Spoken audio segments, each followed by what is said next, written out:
2021 y les queremos agradecer a todos su participación en este Coffee House. Coffee House es una iniciativa que lanzamos el año pasado con el objetivo de poder brindar a todo el alumni un espacio donde los mismos miembros de esta comunidad podamos entablar conversaciones acerca de temas relevantes, que podamos dialogar y discutir acerca de temas que podamos, pues, para poder pues, generar conversación y que también nos conozcamos entre nosotros. Digo, muchas veces conocemos a las personas que están dentro de nuestra generación, sin embargo, bueno, muchas veces las generaciones de años anteriores suelen ser como un poco lejanas y bueno, este Coffee House nos permite unirnos en una sola comunidad y poder conocer a participantes de diferentes generaciones. Ahora sí que agradezco mucho a Cari también la oportunidad de poder estar aquí y participar en este Coffee House y a todos los participantes del mismo. Para poder iniciar en este Coffee House ahora sí que Cristina, te regreso la palabra para platicar un poco acerca de la convocatoria de GCL y bueno, poder conocer un poco más al respecto, ¿no? Ahora sí que Cristina, Senior Director Associate del ALP, te cedo la palabra. Listo. Bueno, muchísimas gracias. No sé si podéis ver mi pantalla bien, porque no la veo. ¿Sí? Vale, pues muy bien. Un placer conoceros, os conozco a muchos y a los que se están postulando ya hemos empezado a revisar postulaciones, así que cualquier duda que tengáis, pues por favor escribirme y ya abajo os indico dónde. Bueno, simplemente explicar un poquito el programa. El programa, nosotros somos el Latin America Leadership Program. Como sabéis, somos una institución oficial dentro de la Universidad de Georgetown. No voy a dar muchos datos de la universidad porque cuando estéis por aquí ya lo conoceréis en persona a los que quedéis admitidos, pero simplemente para que entendáis que pertenecemos a esta institución y ya tenemos casi 2 décadas trabajando aquí. Nuestros objetivos son bien claros, es cómo realmente podemos fomentar ese intercambio entre la región y la universidad, cómo podemos generar esos liderazgos transformacionales y responsables para generar el impacto que queremos en la región y esas redes de impacto, ¿no? En ese sentido, el programa por el que estamos aquí es el Global Competitiveness Leadership Program, es nuestro programa estrella con el que empezamos. Pero también tenemos otro programa que se llama el de Innovación y Liderazgo en Gobierno, es otro programa anual que traemos aquí todos los años y esta será la 10ª edición. También traemos programas a medida que hacemos con instituciones, eventos, publicaciones, pero todos nuestros programas son programas sin crédito. Esto no te va a dar un título académico, pero te va a dar algo más. Y entre ellos lo que te va a dar es esa red de alumni, como tenemos aquí con Karina, Gustavo, Ignacio, Carla, Magali, etcétera, que son nuestros alumni invitados hoy, que os pueden hablar realmente de sus experiencias. Cuando nosotros hablamos de la red alumni es el programa GCL, que es por el que estáis aquí, pero también del programa de innovación y liderazgo en gobierno, y en total sois más de 800 agentes de cambio en toda la región. ¿Y por qué unimos ambos programas? Porque nos parece importante, como decía Carla, no solamente que trabajéis entre vosotros en la corte, sino que también trabajáis entre las diferentes generaciones y entre diferentes sectores. Recordaros, por supuesto ya lo conoceréis, lo que es el programa. El programa es un programa de educación ejecutiva, dura 10 semanas. Desde el año 2022 lo estamos haciendo un formato híbrido, con lo cual os queremos dar la oportunidad de realmente trabajar en el país, que es realmente donde queremos que realicéis el cambio. Pero creemos que es importante que os conozcáis en personas, que tengáis esa experiencia como cohorte, que es una experiencia vivencial, como os vais a conocer por el resto de los que han pasado por el programa, yo creo que única. Y ahí estaréis 6 semanas. Tenéis la oportunidad de trabajar con profesores de la universidad, traemos expertos invitados, visitas a organizaciones, tanto en la región, gracias a que tenemos un programa virtual ahora también, como de Washington, pero tenéis esa oportunidad de retroalimentación entre vosotros, ¿no? Que realmente donde conocéis y aprendéis los unos de los otros, de los diferentes prioridades, ¿no? E intereses que tenéis. Trabajamos 4 pilares de liderazgo, lo que es el liderazgo de business, el privado, el social y el político, pero empezando siempre desde lo que es el liderazgo personal, ¿no? Eso lo trabajamos muchísimo con herramientas como de liderazgo adaptativo, de fortalezas, mentalidad de liderazgo, etcétera. Pero este es un programa de acción, ¿no? Este es un programa práctico. Entonces, es un programa donde vais a desarrollar un proyecto de impacto social. Eso no quiere decir, cuando hablamos de impacto social, no es un impacto de ONGs, es un impacto desde cualquiera de los sectores que hemos hablado, pero que realmente tenga un impacto positivo en la sociedad, ¿no? Donde estáis trabajando, que es en la región. Y para esto vais a estar trabajando con unos mentores que son, en este caso, alumni, como los que están aquí hoy. Y entonces os van a estar acompañando durante estas 10 semanas del programa a desarrollar lo que es y a escalar ese proyecto, a repensar ideas y a conectaros también con diferentes expertos. Os comento muy por encima porque cada año cambiamos un poco lo que es el currículum académico, pero estos son temáticas que solemos repetir año tras año. La podéis ver también en nuestra página web, porque como veis son muchas, porque son 10 semanas de programa, pero bueno, ahí está todo. Son 4 semanas el formato, no quiero tomar mucho tiempo. Son 4 semanas, como os decía, ahí es una parte que realmente lo que quiero que aquí simplemente es que veáis realmente el compromiso de tiempo, porque es un programa que aunque no sea un título académico requiere un compromiso importante de tiempo y si no tenéis el tiempo realmente no vais a aprovechar al máximo el programa. Entonces las semanas virtuales os queremos dar un poquito más de tiempo para seguir trabajando en lo que estáis haciendo en los países, pero esas 6 semanas en persona realmente queremos que aprovechéis a conoceros entre vosotros. Habrá días que no estáis en la universidad, pero fundamentalmente que sepáis, ¿no? que se espera que estéis de lunes a viernes trabajando con nosotros. Al final del proyecto, al ser un programa, como decía, sin crédito, ¿cómo medimos nosotros que habéis completado el programa? Es con la participación, con la asistencia que os comentaba, pero también con lo que es el desarrollo del proyecto. Y ahí vais a estar trabajando en un primer deliverable, entregable, es hacer un canvas de negocio para entender un poquito las ideas, repensarlas y trabajar con los mentores. Y al final del programa con un infographic y con una presentación final. Estos son los objetivos básicos del programa, como ya lo he dicho, el liderazgo en acción, cómo podéis vosotros conoceros, ¿no? Y generar esa transformación personal que queremos, cómo podéis conocer esos temas, esos retos, esas oportunidades a nivel región y cómo creáis esos vínculos entre vosotros. Recordaros los requisitos, que os quedan simplemente un par de semanas más. Son 26 a 35 años, tenéis que ser originario de un país. Si vuestro caso en estos requisitos tenéis algún caso, porque entendemos que hay casos muy concretos, especialmente ahora hay mucha gente que no vive en ese país, está trabajando en otro país, trabajando para otro país. Entonces, eso por favor nos escribís un correo y ahí vamos caso por caso para verlo. Es un programa en inglés, esto lo estoy haciendo en español porque el webinario es en español, pero el programa es en inglés y por eso se pide un buen nivel de inglés. Estos son los países, de nuevo, si el país del que eres residente o ciudadano no está en esta lista, nos escribís un correo y analizamos cada caso por concreto. Se dan becas, la mayoría de vosotros soléis pedir el máximo de beca disponible, solo pediros que si vuestras situaciones económicas os lo permiten, cubrir algo más, pues todo es bienvenido porque tenemos que sufragar el costo del programa todos los años y buscar esas donaciones que os permitan participar. Y finalmente esto es lo que cubrimos casi todo, pero hay muchas cosas que no, entonces cuando realmente penséis aplicar o postularos al programa, tenéis que realmente hacer un presupuesto para entender si realmente podéis o no participar. Y estas son las fechas. Cerramos el 1 de agosto.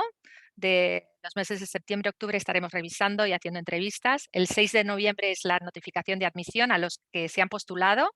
Si es negativa, no os preocupéis. O sea, hay mucha gente que se ha postulado año tras año y al final lo ha conseguido. O sea, realmente nosotros la selección lo intentamos hacer de manera lo que llaman aquí holistic, muy completa, pero también depende de la gente, de los perfiles que se han postulado cada año, ¿no? Entonces, no os desmotivéis si no quedáis seleccionados este año, porque siempre hay otro año. Y nada, y esas son las fechas del programa, estas son la página web. Cualquier pregunta, por favor, a lab@georgetown.edu y aquí nos podéis seguir. Así que paso la palabra a Carla y al resto de los alumni porque realmente queremos escucharles a ellos. Recordaros si tenéis preguntas, por favor, nos escribáis. Gracias de nuevo por el interés en el programa. Muchas gracias, Cristina. Bueno, continuando con el programa que tenemos el día de hoy. Ahí ya pueden ver la presentación, ¿correcto? Sí, súper. El día de hoy el tema que vamos a hablar es acerca de, una disculpa, de la transformación digital, liderazgo y herramientas en los proyectos, perspectiva desde el ámbito privado y público. Y para eso vamos a tener a Fernando Salerno, quien va a dirigir el Coffee House de hoy. Lo voy a presentar. Bueno, antes de presentarlo, les quería comentar a todos que vamos a tener un Menti en donde ustedes van a poder dejar sus dudas, sus comentarios acerca de una pregunta en específico que desarrollamos. Se los vamos a compartir en un momento por el chat de Zoom para que puedan ir sumando sus ideas. Y ahora sí, presentando a Fernando. Fernando es GCL 2020, es de Venezuela, es ingeniero de producción y es coponente del Encuentro Más B de Mendoza, Argentina, y de muchos otros espacios. Es ex emprendedor y ha sido mentor de emprendedores. Actualmente está participando en el Círculo de Regeneración de la Comunidad B Internacional. Actualmente trabaja en la dirección ejecutiva de Bene Capital y está apoyando la creación de un departamento de emprendimiento en una de las firmas más importantes y longevas de Venezuela. Fernando, bienvenido. Te cedo la palabra a ti y a todos los ponentes del día de hoy para tocar este tan interesante tema sobre transformación digital. Hola Carla, hola a todos, muchísimas gracias por la introducción. Cristina, muchísimas gracias por el overview, un gusto saludarte. Los voy a estar acompañando, moderando este panel de gente talentosísima desde Argentina, México, digamos, no está ahora con nosotros Gustavo, pero esta conversación inició y se concibió como una especie de necesidad desde México hasta Tierra del Fuego, donde, por ejemplo, Celia ha tenido clientes. Es decir, nos compete a todos independientemente del frame actual que esté en nuestros países o nuestras circunstancias, incluso en nuestras industrias.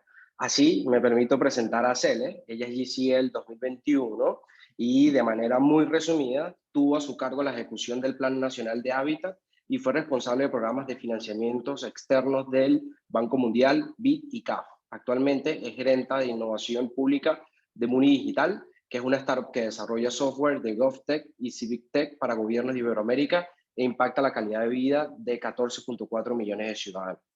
Bienvenida, Cele. Por otro lado, Magali, GCL 2023 de Argentina también. A modo resumen, Magali fundó Tiene que haber algo más, que es una compañía de educación y medios digitales con impacto social para profesionales hispanos enfocados en trabajo remoto. Su podcast llegó a ser el más escuchado en Argentina en el 2022. Cuenta con 10 años de experiencia en tecnología trabajando como Product Manager en compañías en Estados Unidos y Argentina. Bienvenida, Magali. Por otro lado, tenemos a Ignacio Parada, GCL 2015 de Chile. Él es ingeniero de software de la Pontificia Universidad Católica de Chile y Master in Science en Engineering and Management del MIT. Es director en Magnet, empresa de consultoría de transformación digital, y Software Engineering Manager en ZeroFox. Fue director de las asociaciones gremiales de Chile Tech y Mejor Industria TI. Bienvenido, Ignacio. Y finalmente tenemos a Julio, GCL de Ecuador. Él tiene un máster en gestión de energía y recursos por la University College de Londres. Además, posee certificados en ciencias del comportamiento en la Universidad de Melbourne. Tiene 13 años de experiencia en el diseño y gestión de proyectos sobre cambio climático y desarrollo sostenible e iniciativas de datos abiertos y digitalización en América Latina y el Caribe. Bienvenido, Julio, bienvenidos todos. Muchísimas gracias por este espacio, por lo que han venido haciendo por sus países, por la región. Creemos desde GCL que son talentos propios para escuchar y para formar este panel que nos compete a todos. Me gustaría iniciar con una pregunta abierta a todos los panelistas, y es hablar de la transformación digital en organizaciones públicas, sus retos y sus expectativas. ¿Quién quiere tomar la palabra? Yo, si quieren, puedo comenzar. Muchas gracias a todos los que nos acompañan y a quienes nos presentaron por esta presentación. Es un honor como GCL estar aquí. Luego también contaremos un poco de nuestra experiencia en GCL. Concretamente en el sector público, que es donde yo me he desempeñado durante 8 años y ahora hace 4 años como consultora del otro lado, pero asistiendo y acompañando a gobiernos en el proceso de transformación digital y en el proceso de implementación de políticas públicas en general. Yo creo que hay 6 claves que toda organización pública tiene que tener en ese proceso, donde la tecnología es uno de ellos, pero no es el único, sino que yo creo que hay que hacer fuerza en estas 6 claves. Una estrategia, una estructura, procesos, personas, tecnología y alianzas. Y que cada uno de estos puntos tienen un mindset específico que moldea y que hace a la concreción y al éxito de un proceso de transformación digital en el sector público. Porque la administración pública es principalmente personas, y las personas somos nosotros quienes innovamos o no. Me gusta una frase de Jane Jacobs, yo soy formada en urbanismo, que dice que esperamos mucho de los edificios y muy poco de nosotros mismos, o también de las ciudades, ¿no? Hablamos de ciudades inteligentes, ciudades inclusivas, ciudades modernas, y cuánto se hace hacia adentro de las organizaciones públicas para romper ese status quo, para generar una nueva cultura organizacional que permita y que sea plataforma para que la transformación digital suceda, ¿no? Entonces, yo creo que en esos 6 puntos gran parte de estas claves para lograr el éxito en la transformación digital. Cómo profesionalizamos la administración pública, cómo institucionalizamos buenas prácticas, cómo generamos alianzas que permitan fortalecer y generar más confianza en lo público y un poco romper con la intermediación en la política pública, ¿no? Reconectarse con el ciudadano, escucharlo, para poder facilitar la vida, y desde ahí es que surgen y se generan las mejores prácticas de transformación digital. Dejo, si alguna de mis compañeros quiere tomar y seguir la conversación, como para un primer disparador de por dónde va esta lógica de la innovación pública, que logra tantos beneficios, pero que tiene también tantas dificultades que vamos a ir conversando en esta jornada. Súper interesante, Cele, muchísimas gracias por compartir. Y es algo que incluso se extiende digamos, al emprendimiento y el paradigma de emprendimiento. Muchas veces se habla que tienen que construir la gran infraestructura, que tiene que ser escalable, tiene que ser innovadora, replicable, pero muy poco que tiene que haber gente entrando en esa infraestructura. Hago, digamos, la traspolación ahí. Entiendo que Ignacio Parada ha hecho participación en temas de transformación digital pública. No sé si nos quiera agregar algo. Sí, mira, bien interesante. Yo nunca he trabajado en el sector público. Yo siempre he trabajado en el mundo privado, pero he tenido muchos clientes en el sector público.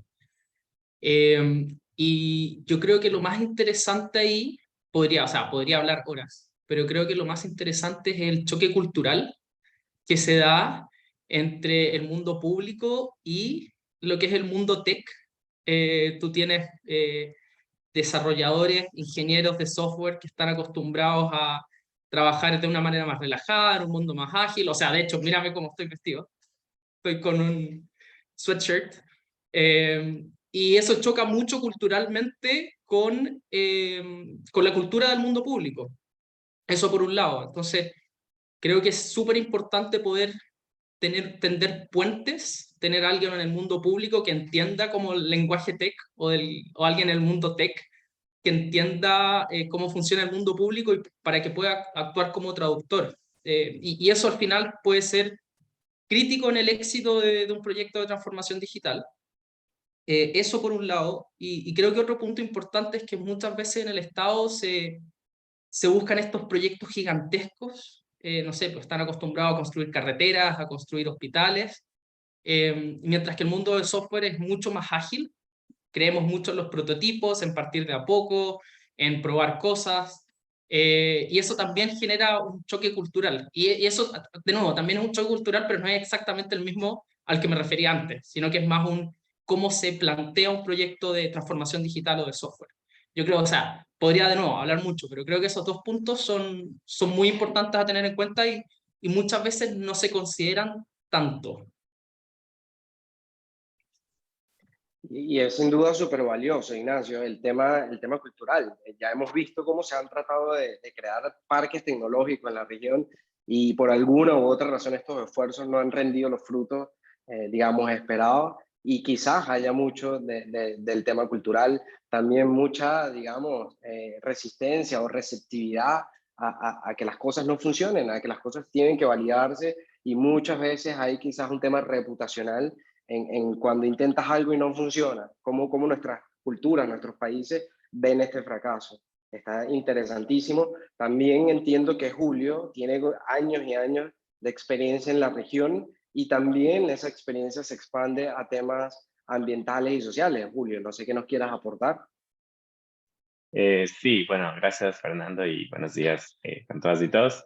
Sí, justo un poco lo que mi rol, digamos, ha estado, yo soy economista, no estaba tanto obviamente en el tema de desarrollo tecnológico, pero sí siendo ese puente entre las instituciones públicas y empresas, o en este caso la Fundación Data Lab, que tiene ya 6 años trabajando en temas de transformación digital. Lo que hemos visto es muchísimo que hay una diversidad, obviamente, en el sector público. Tú tienes entidades muy pequeñas, entidades muy grandes, que tienen presupuesto justamente para implementar proyectos de transformación digital. Por ejemplo, qué sé yo, facilitar los trámites más electrónicos o, por ejemplo, bases de datos, migración, que es lo que nosotros hacemos, más sistemas de información y justo basado en datos, ¿no? En todo lo digitalizado. Y ahí ves justamente esta variedad de, digamos, de lo que decía también Ignacio un poco. Hay instituciones que tienen equipo de desarrollo grande, hay instituciones que no lo tienen, y a veces también entablar ese tipo de conversaciones es complejo. Cuando, por ejemplo, nosotros hemos generado software y ya vas a entregar finalmente el equipo, ahí es donde se dan cuenta que a veces no tienen las capacidades para trabajar cierto lenguaje de programación, o, por ejemplo, que los servidores o cosas bien específicas no están, digamos, al día. Entonces, yo creo que eso ha sido como algo que en los últimos años ha cambiado. Sin embargo, creo que, por ejemplo, en todos los estados podemos ver la inversión que se hace en compra de licencias y software. O sea, es súper fácil ver, por ejemplo, en contrataciones públicas, cuánto pagan las instituciones públicas en este tipo de cosas. Y nosotros también nos hemos ido un poco por la línea de código abierto, porque justamente el BID, por ejemplo, tiene una plataforma que se llama Código para el Desarrollo, y muchos de los gobiernos pueden reutilizar esos códigos para implementar plataformas de distinto tipo. Y a veces ahí también es cuando los costos de inversión suelen ser súper altos, pero no se dan cuenta que también ya existen réplicas de otros gobiernos o de otros estados que también pueden hacerlo. Por ejemplo, a nivel local, en los últimos 2 años que trabajamos mucho en implementar plataformas de apertura de datos o de participación ciudadana, justo un poco con lo que Celia al inicio hablaba de Civic Tech. Es súper interesante ver cómo también con municipios medianos o pequeños se puede trabajar justamente con un bajo costo, presupuestos más bajos por ese tema del código abierto.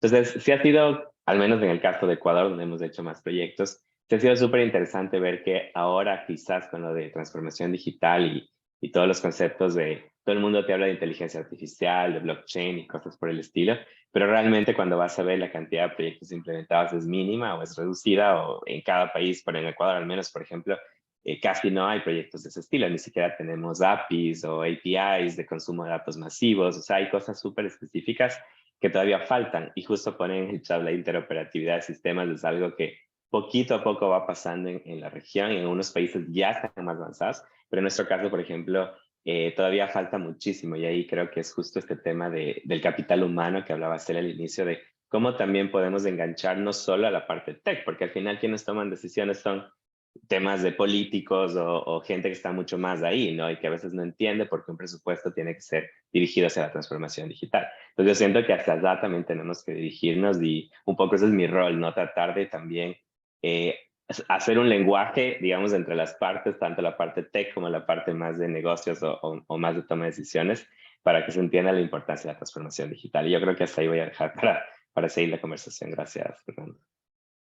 Gracias a ti, Julio, y la verdad que muy interesante, y lo que mencionan, ya varios lo han mencionado, el tema de la importancia del mindset, que son personas los que toman las decisiones, son personas los que hacen los enlaces, son personas las que ejecutan y piensan en soluciones.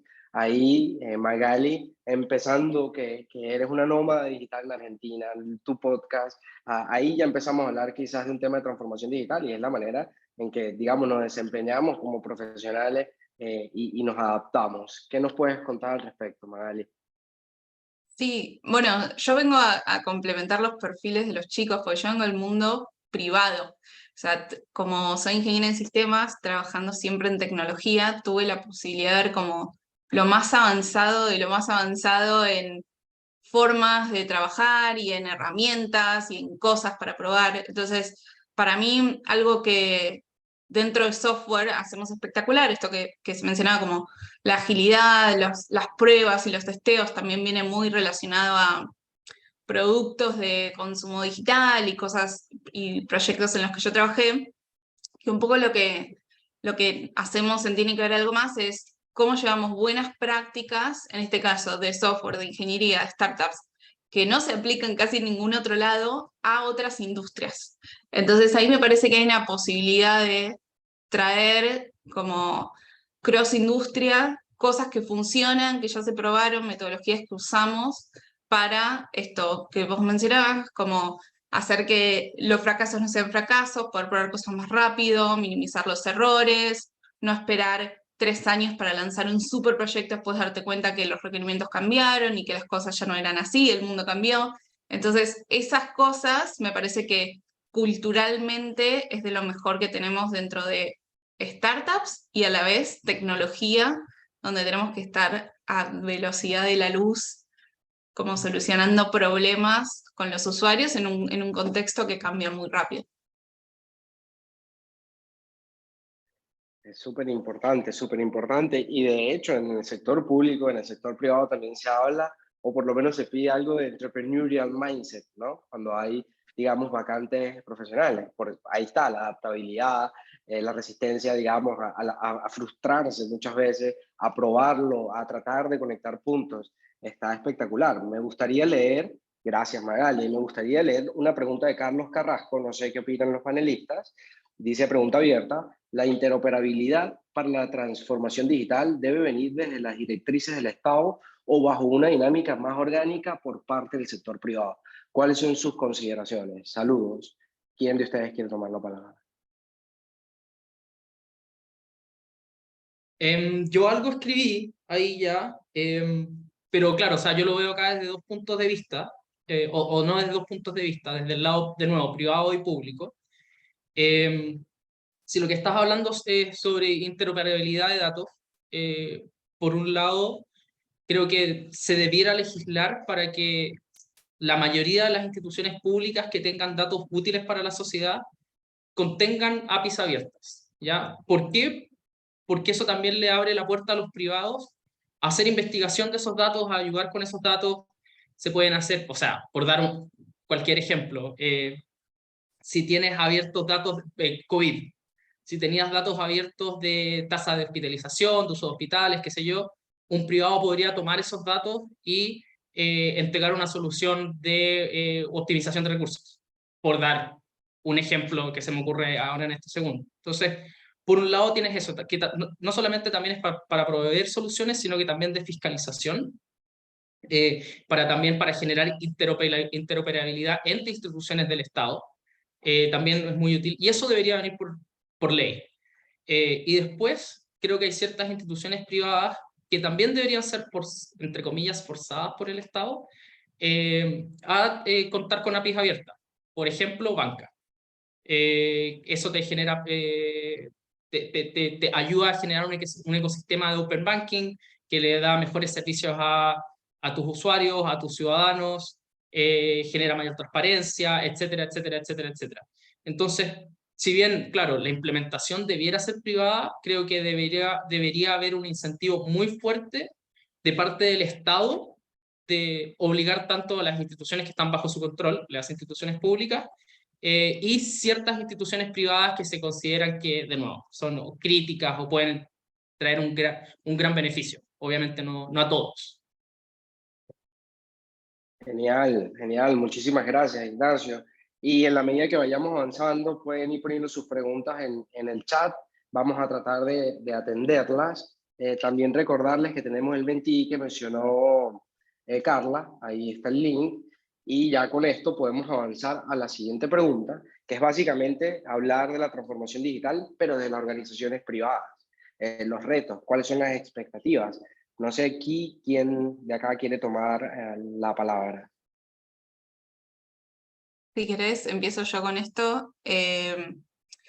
Desde el lado privado, para mí tenemos un desafío muy, muy, muy grande, que es trabajar en las cosas que realmente importan.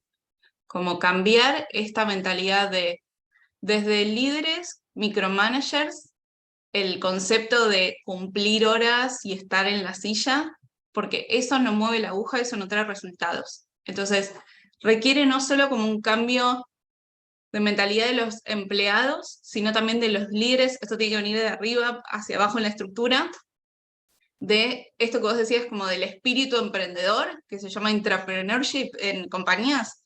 Todos tenemos que estar alineados hacia objetivos e intentar que las compañías muevan la aguja hacia eso. Entonces, en esto de no hacer cosas de relleno, me parece que hay un concepto que muy pocas empresas lo pudieron implementar aún, que es el concepto de asincronidad, que es poder trabajar remoto, pero no remoto como si estuvieses en la oficina, pero a través de la pantalla, sino poder hacer que las personas tengan mayor autonomía, mayor independencia, y cada uno pueda trabajar en sus tareas por separado y después poder tener un momento en reunión y poder solucionar problemas o dudas, y no como las interrupciones por chat de ¿qué te parece esto? Tengo una pregunta, sino que hay que poder tener procesos digitales para habilitar esa autonomía y que la gente pueda desarrollarse también en su desarrollo personal, en su desarrollo de carrera. Es tan importante que incluso se habla de esto en tema de coaching, en tema de buen ambiente laboral. Estas personas que normalmente están dentro de las organizaciones sin actuar y que muchas veces no consideran los privilegios que tienen y suelen ser, digamos, a ver, para que sea un contexto o un concepto que todo el mundo esté familiarizado, personas tóxicas, pero son personas que están quejándose todo el tiempo, no actúan y ni siquiera en bien de la organización, en bien personal, ¿no? El beneficio y el bienestar que da actuar, y con todo esto el mindset. Por eso también el mundo de las startups es de gente súper dinámica, de gente que siempre está haciendo un poquito más allá de lo que corresponde y por eso se logran ciertas cosas, ¿no? Tenemos hackathon, los sprint, que varios de ustedes estarán familiarizados, pero lo hacen con muchísimo espíritu. Así que está genial tu intervención, Magali, muchísimas gracias. No sé si alguien más quiera completar esto. Sí, yo puedo agregar algo más. Primero, estoy muy de acuerdo con Magali que hay todo un tema de cambio de mentalidad que hay que tener, que es crítico. Y en el fondo me voy a aprovechar de ese cambio de mentalidad, porque también hay algo que es que muchas de las empresas privadas creen que entienden lo importante que es transformación digital, pero en mi opinión todavía no se dan cuenta de verdad lo importante que es. No es tan terrible como antes, o sea, hace 10 o 15 años, software o desarrollo de software era algo que estaba en la era la tercera prioridad de una empresa, y ahora ya se están dando cuenta de que es más importante, pero lo dicen, pero no toman las acciones que están alineadas con la prioridad que deberían tener. Y voy a dar un ejemplo para que se entienda un poco. Falabella, una cadena de retail súper importante en Latinoamérica, tenía un área de desarrollo de software bien terrible, y sale Amazon como su competencia. Amazon empieza a llegar a Latinoamérica. Entonces llega Falabella y dice, bueno, tenemos que competir contra Amazon, entonces tenemos que tener una plataforma de software que les pueda hacer el peso, porque, o sea, claro, Amazon es logística, pero esa logística está llevada por software. Amazon tiene los mejores ingenieros del mundo en Estados Unidos. Falabella dice, bueno, vamos a también tener los mejores ingenieros del mundo, así es que vamos a contratar en India. ¿Y eso qué te dice? Que tenían algo que era core de su negocio y lo externalizan a un país que tiene una diferencia horaria de 12 horas. Entonces, claro, tú puedes decir, oye, para ellos la transformación digital es súper importante, pero no se condice con las acciones que tomaron, ¿ya? Que fue tomar todo este core y llevarlo para afuera. ¿No? Entonces, ahí claro, o sea, si tú en una reunión de directorio, de planificación estratégica, alguien que tiene esta mentalidad antigua le hace completo sentido. Dice, bueno, pero si estamos enfrentando este problema, pero no lo estás enfrentando al nivel o con la prioridad que debería tener. Y de nuevo, es un ejemplo, está lleno de ejemplos de ese tipo, en que tú te das cuenta de que creen que entienden, pero no han hecho el verdadero cambio de switch. Y ahí agregar algo que es que en Latinoamérica tenemos un gran nivel de ingeniería, o sea, tenemos hubs en Uruguay, en Argentina, en Chile, pero en vez de buscar cerca, básicamente se van a lo más lejos que pudieron. De nuevo, no tiene sentido. Ay, es súper interesante, Ignacio. Muchísimas gracias por compartir, porque también pasa que digamos, las cabezas, los líderes de las organizaciones dicen, ok, esto es interesante, ok, vamos a iniciar un proyecto. Ignacio, aquí tienes muchos insights que sería bueno nos comparta. Vamos a iniciar un proyecto de transformación digital en nuestra organización, vamos a asignar recursos, pero luego viene un factor humano interno, ¿no? Despiertas miedos e inseguridades en el equipo, aquellas mentalidades que tienen, digamos, muchos años, old school, van a hacer lo posible porque sea difícil lograr la transformación digital. Se ha entendido mucho, por ejemplo, con este boom de la inteligencia artificial, que es reemplazar la labor humana, cuando en principio ahora mismo debería hacerte más eficiente o más ágil en lo que estás haciendo. Entiéndase, poder tener mejores resultados, incluso poder tener un mejor work-life balance. Ignacio, ¿qué nos puedes contar al respecto? ¿En qué sentido? Necesito que me aclares un poco más la pregunta. Es muy bueno. Recuerdo que tuvimos una conversación donde se habló, si no hay independencia en un proyecto de transformación digital, en una organización bastante bien establecida y, digamos, grande, suele ocurrir ciertas cosas, ¿no? Como el 90% Ah, te de eso. entiendo. Correcto. Ya, sí, sí, muy buen punto. Y yo me gustaría saber también qué opinan los otros panelistas, pero muchas veces lo que es transformación digital está, o está en el fondo atrapado en la cultura de una empresa o del sector público. Entonces, y que eso frena los proyectos. Entonces, una buena manera de enfrentar eso es tener unidades independientes dentro de la empresa o dentro del sector público que se encargan de impulsar esta innovación, impulsar esta transformación tecnológica, como si fueran un poco lo que decía Magali, como si fueran entrepreneurs, levantando su propia pequeña empresa o su propio pequeño servicio dentro del Estado. Eh, Ejemplos obviamente no me manejo tanto fuera de Chile, pero en Chile tenemos la DGD, la Dirección de Gobierno Digital, que es una, entre comillas, pequeña oficina dentro del gobierno que se encarga de impulsar la transformación digital del país y funciona de manera independiente al resto del Estado y impulsa políticas como, de nuevo, políticas de datos abiertos, el laboratorio de innovación, etcétera, etcétera, etcétera, etcétera. Y de nuevo, no se ven arrastrados por la burocracia del resto del Estado, ¿ya? Eso por dar un ejemplo. Ahí, siguiendo ese punto que Ignacio pedía un poco otros puntos de vista, yo creo que es muy buena idea esto de, digamos, generar células un poco que vayan ahí promoviendo la innovación adentro y un poco moviéndose adentro de la administración pública para generar estas transformaciones, pero creo que hay un factor clave que es que esté alineado a la decisión política, alineado a la estrategia, que era uno de estos 6 puntos que planteaba. O sea, si solamente tenemos células que por voluntarismo se van moviendo y van generando algunas pequeñas acciones, que son positivas obviamente, no terminamos de impactar en la decisión política, ¿no? Entonces ahí creo que tiene que ser bien importante llegar y tener esa transversalidad en esas células que empiezan a generar la innovación adentro y generar los acuerdos y las alianzas realmente hacia adentro para la toma de decisión que esté impactada por estos procesos de transformación digital. Entonces, creo que hay que, de alguna manera, ahí es muy clave lo que hablabas, Ignacio, de estos enlaces que logran traducir a veces el lenguaje de los devs o de la transformación a los que toman decisiones políticas, digamos, a los políticos o a los decisores, a los funcionarios, para lograr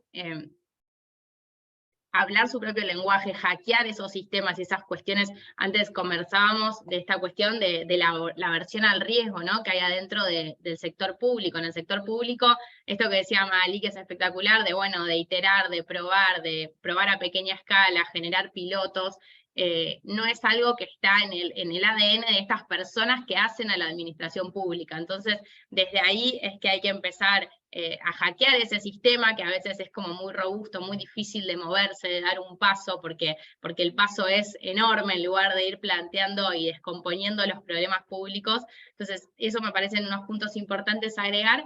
Y desde lo que planteaban antes del sector privado propiamente dicho, yo creo que hay que traer la mirada también de que los problemas públicos son problemas de todos. Entonces, cómo el sector privado también trae soluciones al Estado, con capacidad, obviamente, de institucionalizar esos canales y esos espacios para que este ecosistema público-privado logre generar sinergias, se retroalimente y se potencie entre lo público y lo privado, pero cómo somos parte de un engranaje de este ecosistema donde vayamos generando resultados con un propósito compartido, y creo que en lo concreto hay muchas experiencias de esto, que cuanto más al nivel local del Estado vamos, más sinergia se genera y más colaboración se genera. Entonces, que es importante que desde lo privado también, por ejemplo, esto que trae Ignacio, bueno, tener un buen enlace hacia el sector público te va a permitir decidir mejor, lo que decía Magalí también, de hacer lo que es importante, porque lo que es importante también es lo que hoy podemos definir como problemas públicos y que vamos a tener un mayor impacto en las acciones y en los resultados que logremos. Qué buena reflexión, Cele. Muchísimas gracias. Creo que Julio quiere también comentar algo. Sí, justo un tema en eso último que hablaban.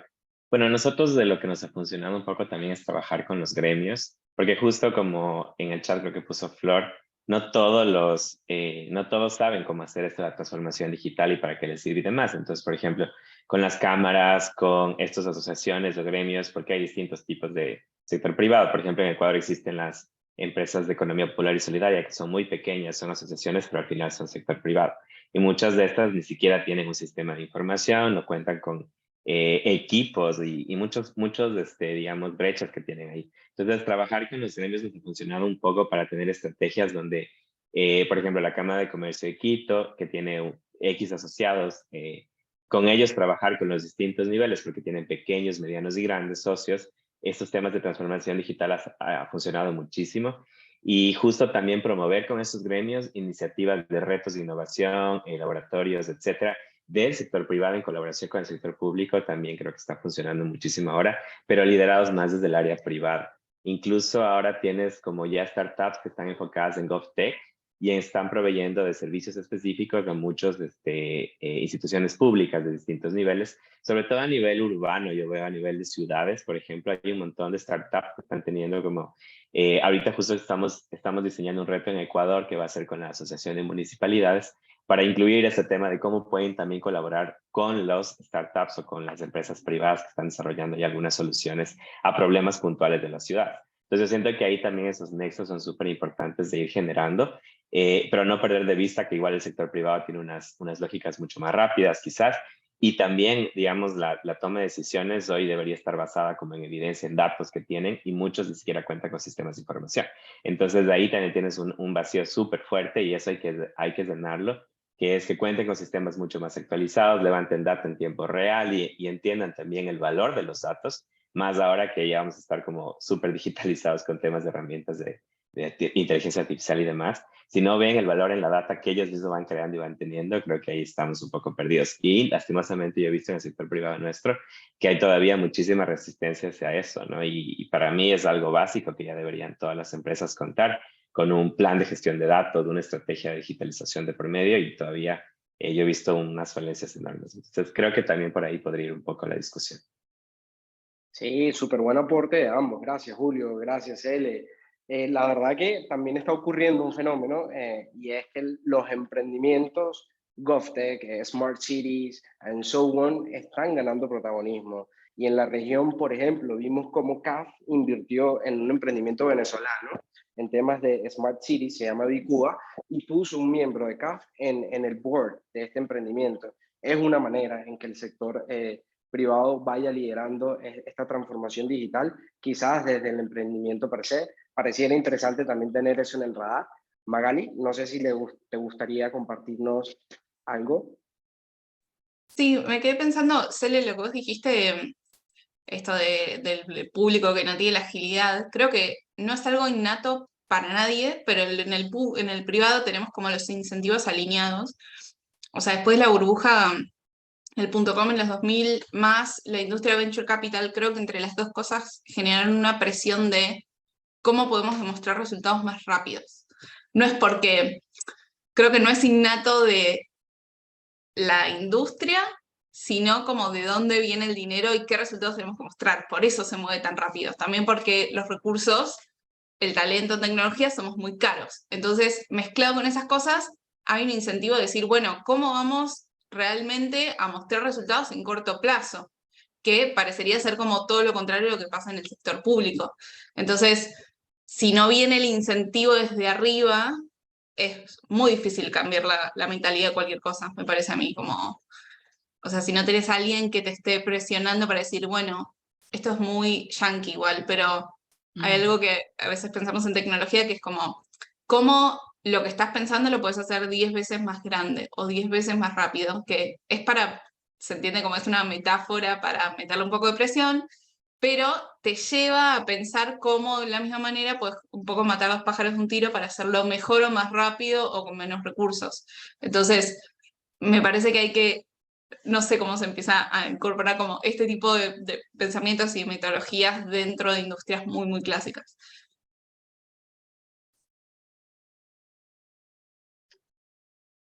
Sí, sí, sí. No sé si Cele quiere responder o quieren que No, le ahí hagamos solamente un pequeño comentario a Magalí, que creo que ahí hay que aprender. Yo soy muy apasionada de lo local, ¿no? De los gobiernos locales. Creo que desde ahí es donde estas experiencias, quizás no con una cuestión de la eficiencia a nivel empresarial, pero sí de que vos vivís en un pueblo, en una ciudad pequeña y te cruzás con el vecino, el intendente, cuando el alcalde, cuando sale a la puerta de la casa, y hay toda una, digamos, una red comunitaria que hace que esa expectativa esté calibrada mucho más rápido que solamente con una elección, digamos, cada 2 o 4 años que permite que el ciudadano se exprese, ¿no?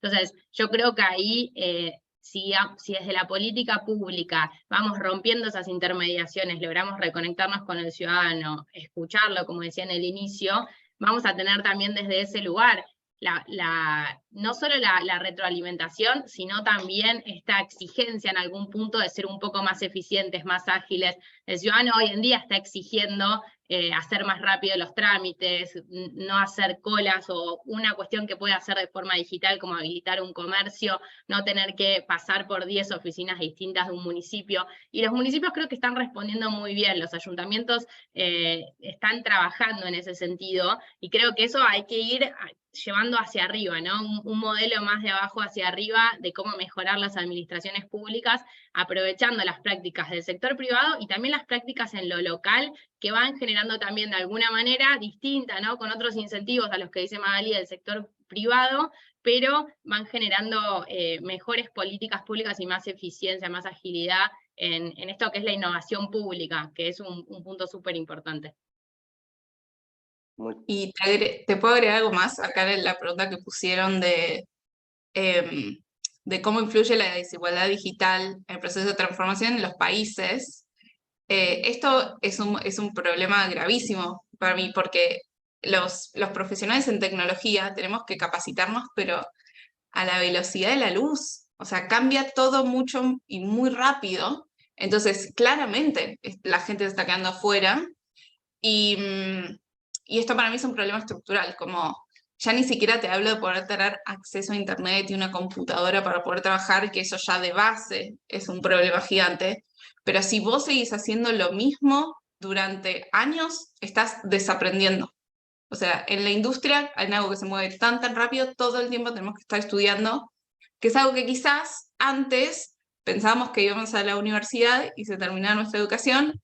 Esta industria te obliga a aprender todo el tiempo porque cambian las herramientas y hay cosas que dejan de existir y hay que hacer como actualizaciones muy, muy fuertes. Así que me parece que es un problema no solo de infraestructura, sino también como de mentalidad que tenemos que nosotros estar como muy atentos a no quedarnos afuera.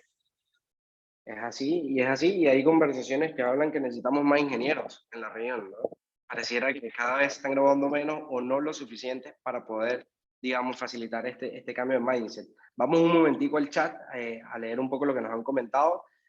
Ya Julio habló del ejemplo de sostenibilidad que dio Florencia.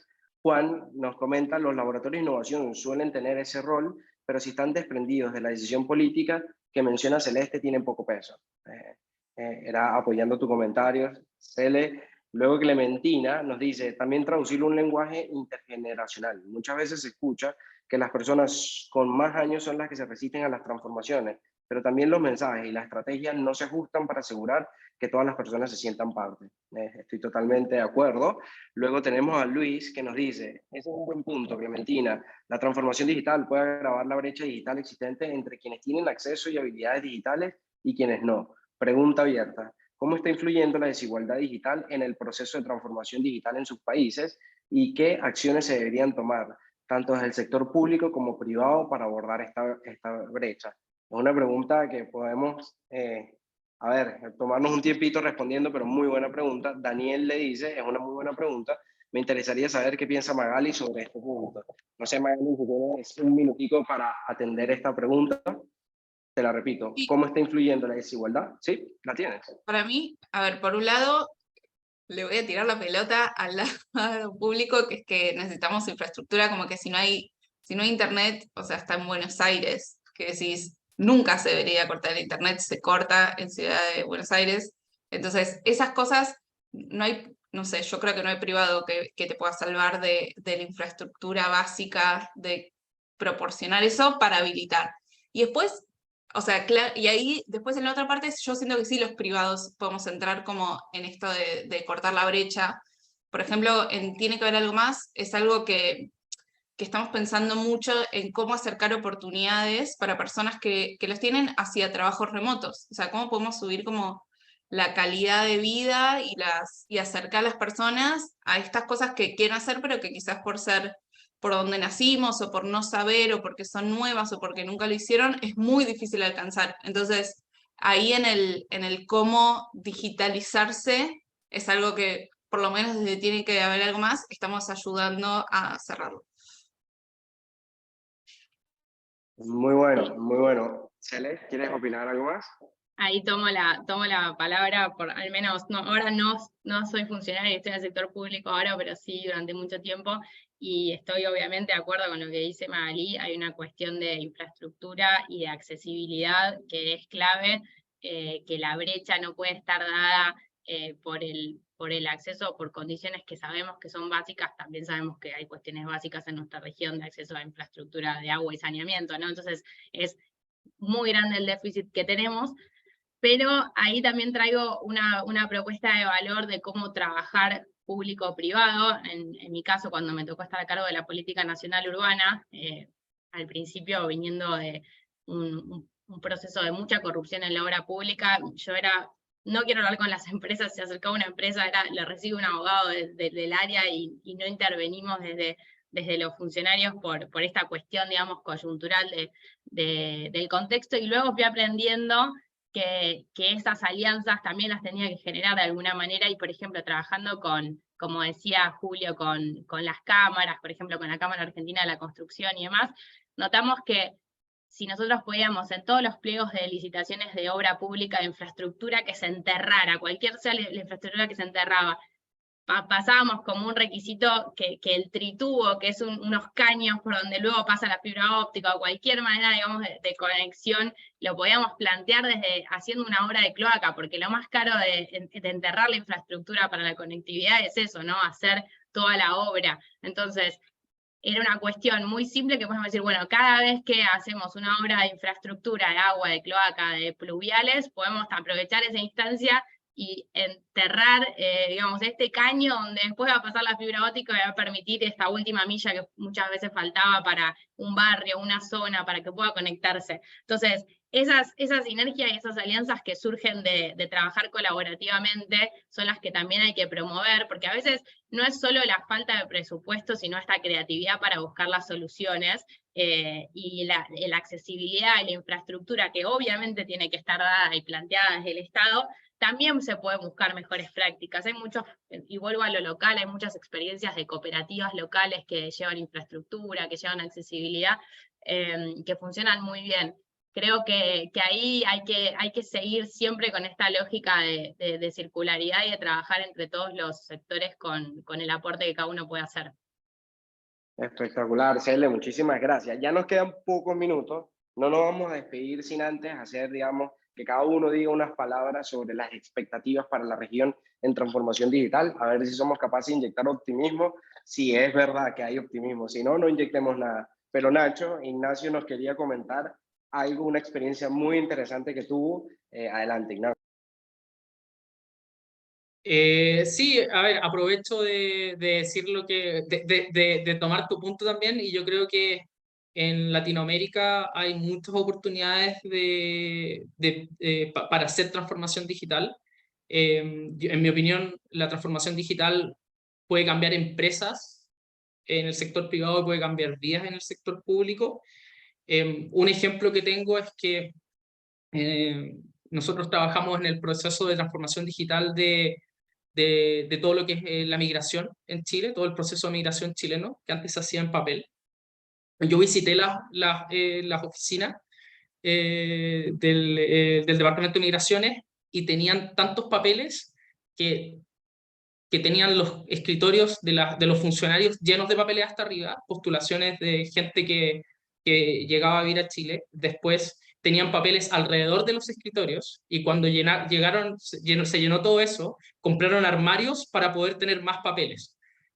Habían filas de personas postulando al proceso de nacionalización o de migración o de visa, que daba vuelta por 4 veces a la cuadra, más o menos. La gente llegaba a las 6 de la mañana a hacer fila, era terrible.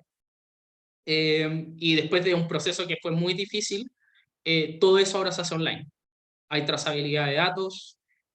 Ahora, si es que a alguien se le perdió un papel porque en algún momento, no sé, se confundió con una carpeta, este extranjero que estaba llegando a vivir a Chile ya no tiene que partir su proceso de nuevo, porque eso ya no existe. Ahora está todo digitalizado. Ahora no necesitas levantarte a las 6 de la mañana porque te metes a una página web y lo puedes hacer a cualquier hora. Y de nuevo, ese es un ejemplo pequeño, pero te das cuenta de cómo le puedes cambiar la vida a una persona, a un grupo de personas, y particularmente a gente que ya lo está pasando mal, que son migrantes. Un proceso de migración no es fácil, y hacerte lo más difícil todavía no es el objetivo, no debería ser el objetivo de un gobierno. Entonces, claro, creo que la transformación digital cambia vidas, cambia empresas, y que en Latinoamérica tenemos muchas oportunidades que podemos seguir tomando, y que yo creo que las vamos a tomar. Espectacular, Ignacio, muchísimas gracias. Siempre bienvenido, y qué gran experiencia, pero bienvenido a esta región, ¿no? El tema del optimismo, pero el optimismo real. Entiendo que Julio también quería hablar de inclusión muy brevemente. Julio, que estamos contra el reloj. Perdónenme que ya se nos ha pasado unos minuticos. Adelante, Julio. Sí, solo igual en la misma línea que Ignacio mencionaba, en un proyecto que apoyamos a un municipio aquí en Ecuador, por ejemplo, durante la pandemia migraron todo a un Google Docs para participar en los presupuestos participativos. La gente votaba por el tema de qué proyecto quisieras que se financie con ese presupuesto. Entonces lo que hicimos fue generar una plataforma digital para que se pueda hacer eso, pero para no excluir, justamente se seguían haciendo todos los temas en visita, en territorio a los distintos barrios, y ahí se llevaba un equipo para que también la gente pueda interactuar y participar. Entonces siento que a veces también el tema está en entender muy bien la demografía con quien estás trabajando, la audiencia y demás, y ser creativos, porque la tecnología puede funcionar, pero puedes tranquilamente un proceso hacerlo en WhatsApp, por ejemplo. De hecho, hay una colega nuestra que tiene una plataforma que se llama Musa. Estamos ahora viendo algunos proyectos con Moni para ver cómo también puedes hacer temas de participación, digitalización de población que no necesariamente tiene acceso a todo lo digital a través de WhatsApp, porque todo el mundo, en Ecuador al menos, utiliza WhatsApp y tienes un móvil, digamos. Entonces, es una tecnología que ya está usada y que fácilmente puedes llegar a audiencias que no necesariamente llegas a través de plataformas digitales. Entonces, eso también creo yo, que ser creativos, y creo que eso es un asset que tenemos sí o sí en la región. Así que con eso cierro. Muchas gracias. Gracias a ti, Julio. Y ahora que Carla nos está compartiendo el resultado del Mentí, muchas de las cosas que se hablaron de los desafíos de los asistentes se han mencionado acá, como la falta de inclusión. el tema de generar confianza, se habló de algo de ego y no reconocer que no se sabe. El tema de ego también es interesantísimo, la gestión de datos. Lo positivo, digamos, de estos desafíos es que acá se plantearon, gracias Ignacio, que tenía que irse un poquito más temprano y nos acompañó más de lo debido. El tema, digamos, de estos desafíos es que aquí se compartieron experiencias desde varios puntos de vista, en varias partes de la región, con nuestros panelistas, que, digamos, de alguna u otra manera abordaron esto, y yo quisiera cerrar con esto, con optimismo, pero optimismo real. Pareciera, ¿no?, que hay varias vías y pareciera que tuviésemos con qué, digamos, impulsar la transformación digital. Hasta acá voy yo. Quisiera que Karina, entre y nos salude. Gracias a todos.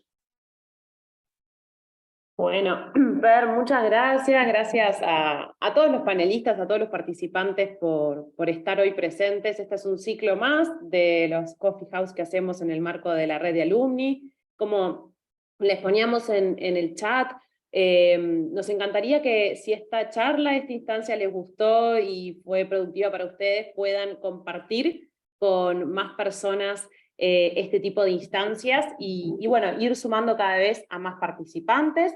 Allí estamos viendo en la presentación la invitación al siguiente evento que tenemos coordinado para el 12 de julio. En este caso lo está liderando la red de alumni en Perú, así que los invitamos a que se puedan conectar. Cualquier duda o consulta también pueden contactarnos, pero la idea es que puedan participar y difundir esta instancia que tiene por objetivo difundir el programa GCL y la nueva convocatoria, y esclarecer alguna duda que puedan tener sobre cómo participar del programa, así como lo hacemos todos los que formamos parte de esta red, y que hoy cada uno de los panelistas dejó entrever cómo sus experiencias personales y profesionales han dado luz también a llevar proyectos a este programa y seguir germinándolos. Un poco la idea de estas instancias también no es solo compartir experiencias, sino también promover otras, así que también nuestra idea es dar visibilidad a nuestros alumni para que a futuro puedan hacer conexiones de calidad y de valor entre sí, y esperemos que este sea una semillita más para generar estos match y que puedan conectarse con todos los alumni de GCL, de todas las generaciones y en cada uno de los países. Así que sin más, les agradecemos un montón. De nuevo felicitar a los panelistas, a Carla y a Fernando por excelente moderación y coordinación, y a Gustavo, que estuvo planificando por detrás todo este evento. Así que les agradecemos un montón y nos vemos muy pronto en el próximo Coffee House. Muchas gracias. Gracias. Gracias a todos. Muchas gracias. Chao.